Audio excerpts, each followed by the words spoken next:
What's up, guys? Today's gonna be a little bit different. Sitting with a cup of coffee right here. Um, Salsa and chips. Salsa. Salsa. Oh, there you go. Salsa right there. Yeah. And also, I have a Coke. So, I um actually did not get to watch the finals game today, but I've been on ESPN for a while, looking around, and I am very disappointed. Very disappointed. I know this website is I know my YouTube account is a rap account, but you know what? I was like, you know what? I want to talk about the Heat for a second. So, well, both the Heat and the Mavericks, but hold on.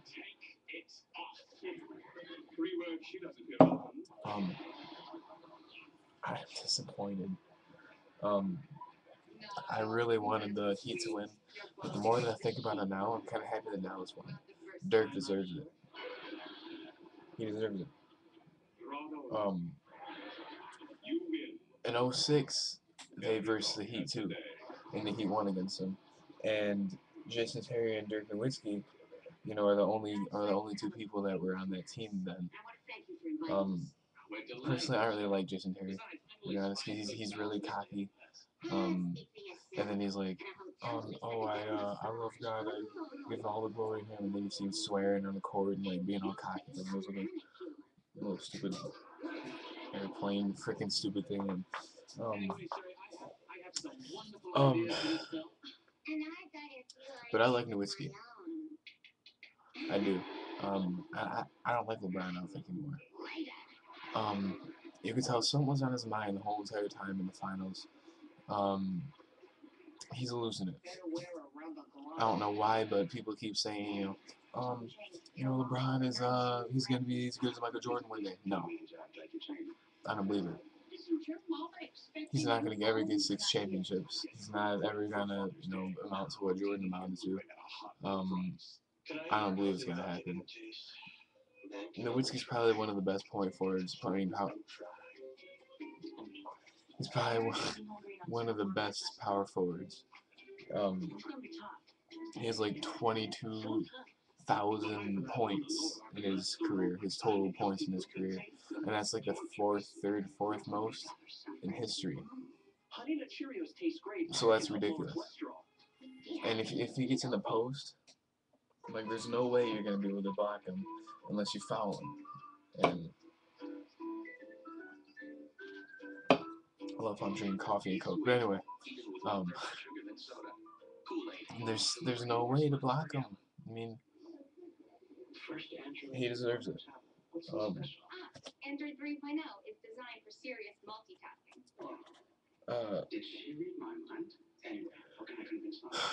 LeBron was not taking shots. He was, but not good shots. He's not very clutch like he used to be. I don't know. There's just something. He's in a big slump. I think it could be the pressure that's on him. It could be. But listen, he's pretty much the leader of the Heat. Him and Dwayne Wade.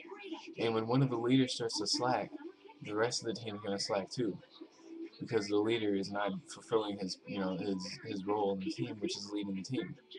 And if he slacks, then the whole team is.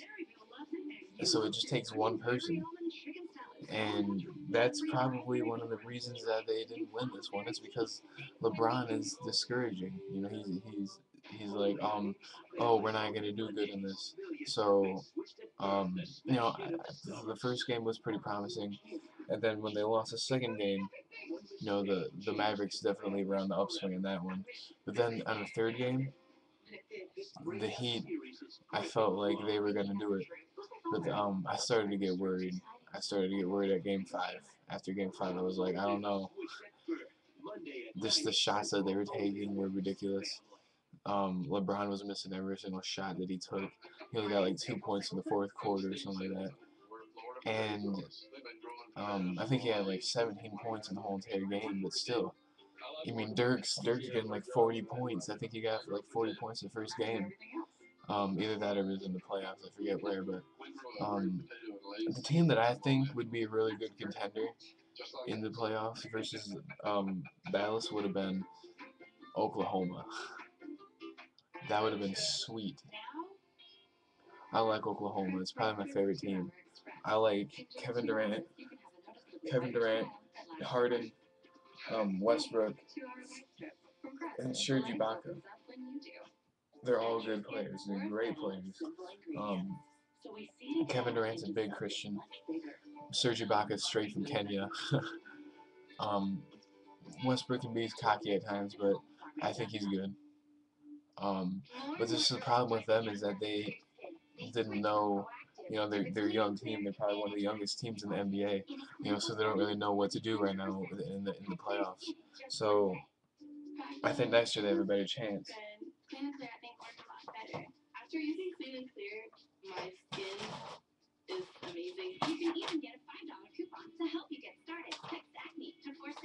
One second.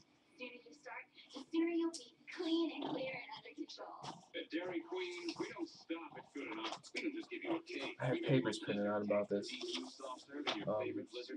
Because I was going to say something, but I can't find the paper now. Something that I thought was kind of interesting.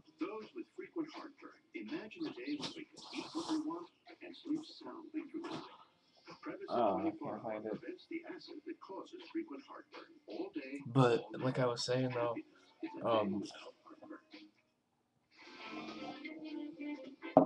the Heat just is not.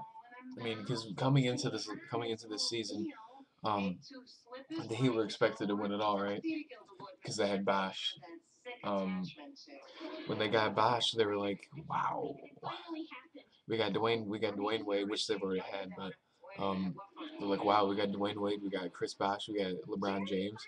We're definitely gonna get somewhere this season." And they didn't. Well, they did, but they didn't win it.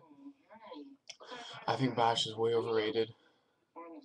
I mean, he has some good plays sometimes, but otherwise than that, other than that, he's not very good. I don't think, in my opinion.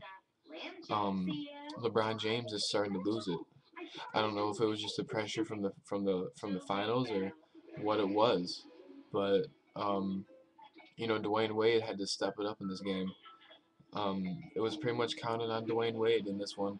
He had to step up to be the leader because LeBron James wasn't taking that role. And I think that he definitely tried. I think that he tried, but I don't think that he did it. Is this it?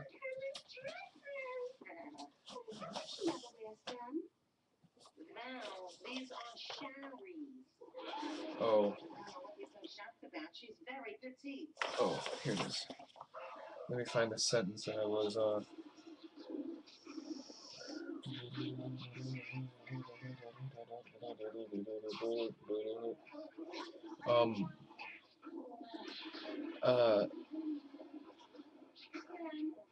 LeBron James just did not seem comfortable with, playing this, and it's like he lost his identity.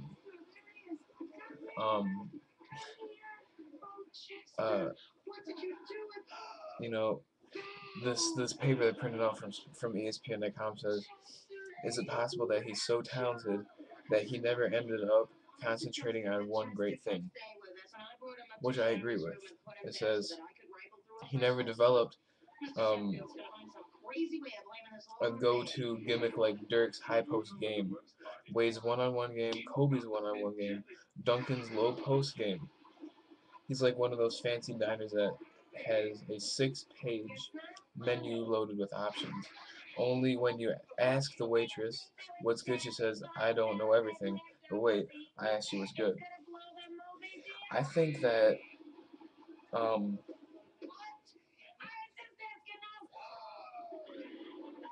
Dirk,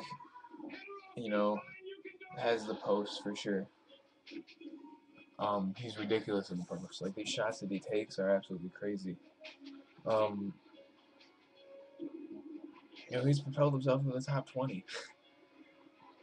It's really hard to choose between Barkley, Malone, or Nowitzki. You know what I mean?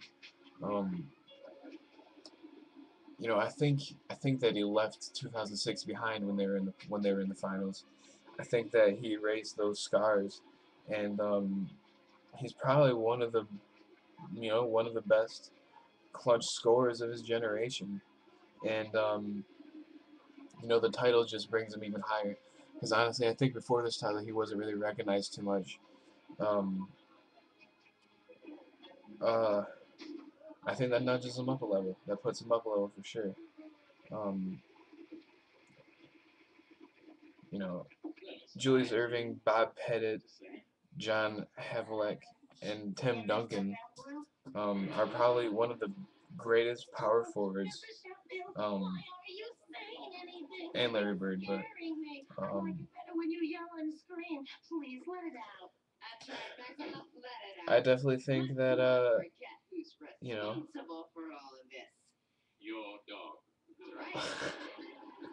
on this paper that I have, it says German cars, and it says no longer the best thing about Germany. Huge loss for Mercedes, BMW, and Audi.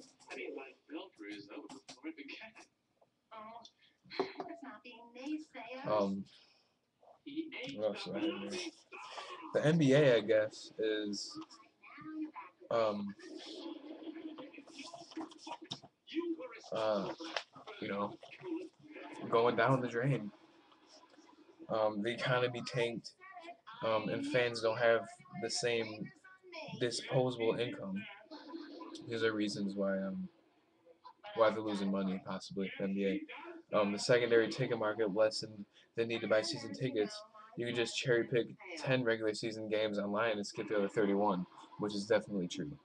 We're slowly learning that fans would rather stay home, watch sports on their crystal clear, high definition widescreen, and surf the internet over hauling their butts to a stadium than pay for overpriced parking and overpriced mediocre foods and drinks and overpriced mediocre tickets, which I definitely agree with, especially at the Palace of Auburn Hills. Trust me, that place is horrible for food and stuff like that. Um, every state-of-the-art arena built in the past 15 years was built to accommodate as many fans as possible, when actually we're learning that this decade that things might need to shift the other way. You need fewer seats. Um, you need as many good seats as possible. You need to figure out a way to engage fans who aren't close enough to the court. The Cowboys have a big, huge, obnoxiously huge screen. It's ridiculous, and that's the things that we need, in the NBA. You know, we're losing money, and it says the owners lost 300 million. Um, these players are, made $2.1 million this year, and that's how the owners lost so much money. Um,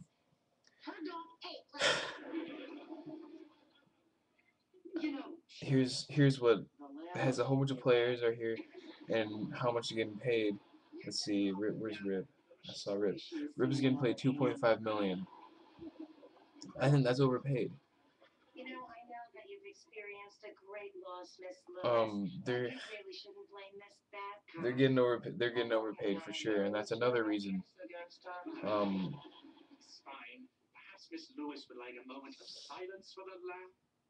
I think they're trying to decide if they're gonna be doing a league next year, and that'd be horrible if they didn't, because there's probably not gonna be an NFL next year. No basketball either. Like that's gonna be horrible.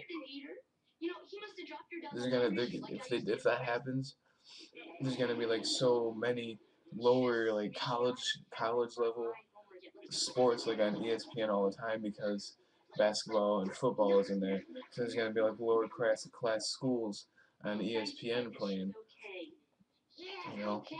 But still, it's gonna be horrible because, who wants to miss an NFL season? Who wants to, miss an NBA season? I don't. And same thing that happened with MLB. After the MLB lockout, it died down. And I don't want that to happen with NBA or NFL, because that would just be bad. Something that comes to mind to me, is what if sports ends? Like, what if like the NBA had to close? What if